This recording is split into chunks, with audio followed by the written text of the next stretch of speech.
Good afternoon बच्चों। कल हम लोगों ने महाभारत कथा का सार अर्थात सारांश में संक्षेप में महाभारत की कथा के बारे में जाना था। बच्चों आज उसी का फर्स्ट पार्ट अर्थात लेसन 1 पेज नंबर है बच्चों 3। ठीक है, इस लेसन का नेम है बच्चों देवव्रत। अब आपको ये देखना है बच्चों देवव्रत कौन था, है ना। तो इस जब स्टोरी को हम लोग पढ़ेंगे तो हम लोग को ये पता चलेगा कि देवव्रत कौन था, किसके बारे में यहाँ पर ये पूरी स्टोरी दी गई है। तो बच्चों गंगा एक सुंदर युवती का रूप धारण करके नदी के तट पर खड़ी थी। गंगा जानते हैं ना, गंगा नदी, ठीक है। वो जो था वो एक सुंदरी युवती के रूप में खड़ी थी बच्चों, और उनके सौंदर्य और नवयौवन ने किसका मन मोह लिया था? राजा शांतनु का। गंगा बोली, राजन आपकी पत्नी होना मुझे स्वीकार है, पर आपको मेरी एक शर्त माननी होगी। क्या आप मानेंगे? तो राजा ने कहा अवश्य। राजा शांतनु ने बच्चों गंगा की सारी शर्तें मान ली और वचन दिया कि वह उनका पूर्ण रूप से पालन करेंगे। बच्चों समय के साथ गंगा ने शांतनु के कई तेजस्वी पुत्र हुए, परंतु जैसा कि उन्होंने वचन ले लिया था इसलिए क्या करती थी, गंगा ने उनको जीने नहीं दिया। अर्थात जैसे जैसे उनके पुत्र पैदा होते गए बच्चों, वैसे वैसे वे उनको ले जा कर के नदी की धारा में बहा देती थी और हंसती मुस्कुराती हुई वापस शांतनु के महल में आ जाती थी। अर्थात ऐसा करने में उनको किसी भी प्रकार का उनको इसकी फीलिंग नहीं थी, दुख नहीं था। और राजा ये सोच रहे थे कि ये जो अज्ञात सुंदरी जिसको कि इन्होंने बिना कुछ जाने समझे अपनी रानी बना लिया था, उसके व्यवहार से वो बहुत चकित रह गए और उनके आश्चर्य और क्षोभ में बेटा दुख का कोई पारावार ना रहता। शांतनु लेकिन वचन दे के बच्चों फंस चुके थे, इसलिए चुपचाप रह जाते थे।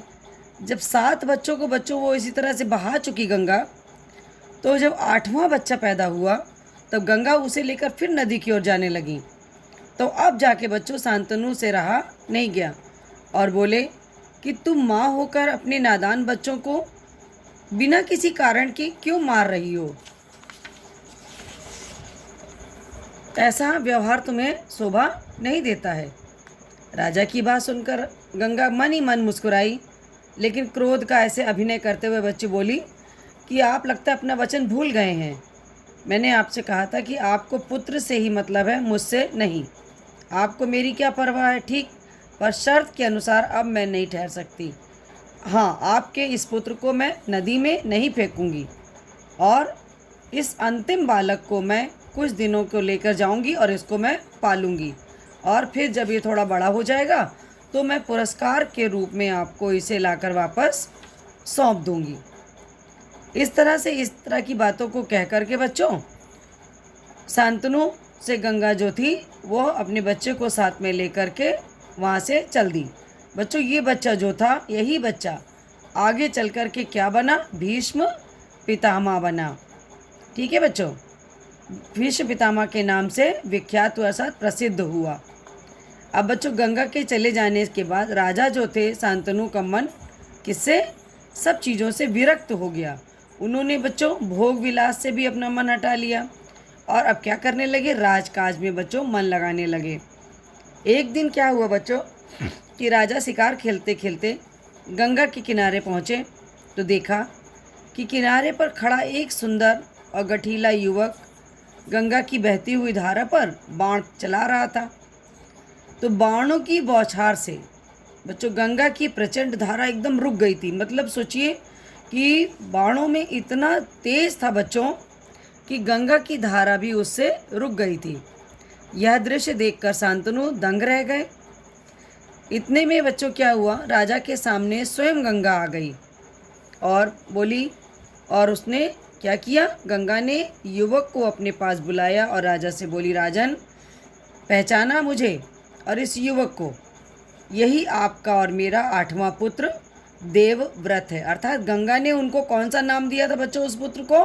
देवव्रत, जो कि मैंने अभी आपको बताया कि आगे चलकर वो भीष्म पितामह के नाम से महाभारत में प्रसिद्ध हुए। महर्षि वशिष्ठ ने इसे शिक्षा दी है। शास्त्र ज्ञान में ये शुक्राचार्य के बराबर है और रण कौशल में किसके बराबर है? परशुराम के बराबर है और इसका मुकाबला और कोई नहीं कर सकता है। वह इतना कुशल योद्धा है, उतना ही चतुर राजनीतिज्ञ भी है। आपका पुत्र मैं आपको सौंप रही हूँ, अर्थात मैं आपको दे रही हूँ।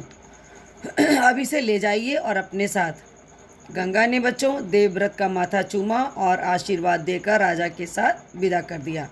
क्योंकि अभी आपको बताया गया था ना बच्चों कि उन्होंने कहा था कि मैं आपका इस पुत्र को लेके जा रही हूँ और कुछ समय तक इसको पालने के बाद मैं इसे पुरस्कार के रूप में आपको सौंप दूंगी।